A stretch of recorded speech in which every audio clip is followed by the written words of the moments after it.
Josiah was 8 years old when he became king, and he reigned 31 years in Jerusalem. And he did what was right in the sight of Yahweh, and walked in the ways of his father David, and did not turn aside to the right or to the left.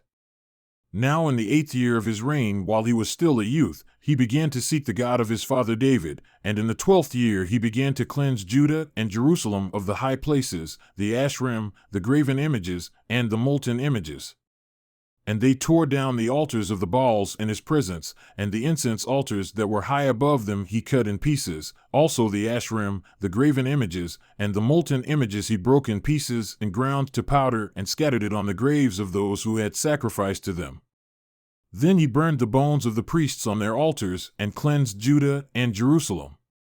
And in the cities of Manasseh, Ephraim, Simeon, even as far as Naphtali, and their surrounding ruins, he also tore down the altars and beat the Asherim and the graven images into powder, and cut in pieces all the incense altars throughout the land of Israel. Then he returned to Jerusalem.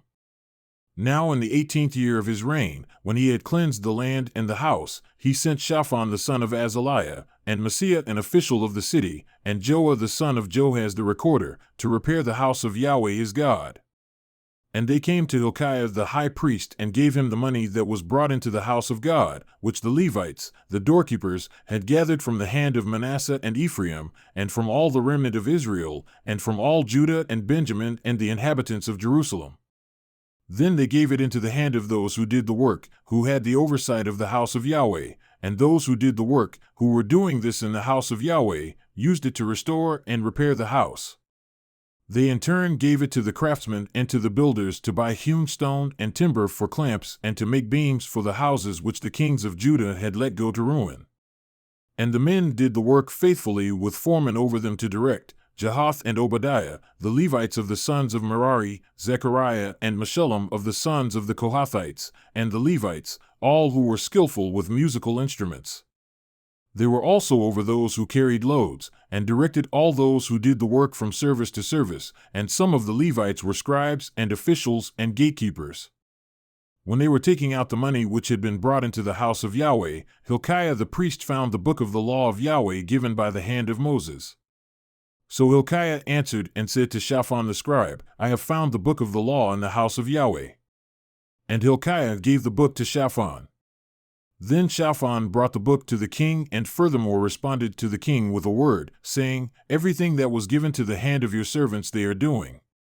They have also poured out the money that was found in the house of Yahweh, and have given it into the hand of the supervisors and those who did the work. Moreover, Shaphan the scribe told the king, saying, Hilkiah the priest gave me a book. And Shaphan read from it in the presence of the king. Now it happened that when the king heard the words of the law, he tore his clothes.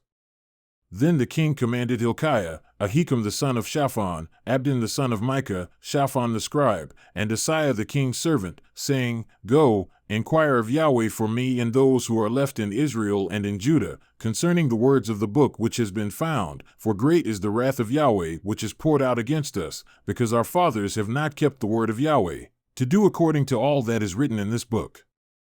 So Hilkiah and those whom the king had told went to Huldah the prophetess, the wife of Shallum the son of Toketh, the son of Hazarah, keeper of the wardrobe. Now she lived in Jerusalem in the 2nd quarter, and they spoke to her regarding this.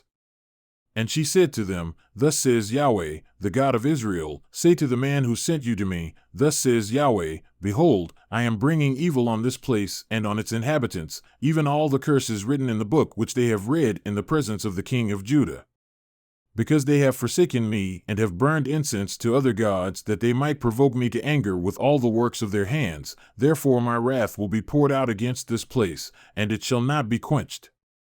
But to the king of Judah who sent you to inquire of Yahweh, thus you shall say to him, Thus says Yahweh, the God of Israel, regarding the words which you have heard, because your heart was soft and you humbled yourself before God when you heard his words against this place and against its inhabitants, and because you humbled yourself before me, tore your clothes and wept before me, I truly have heard you, declares Yahweh.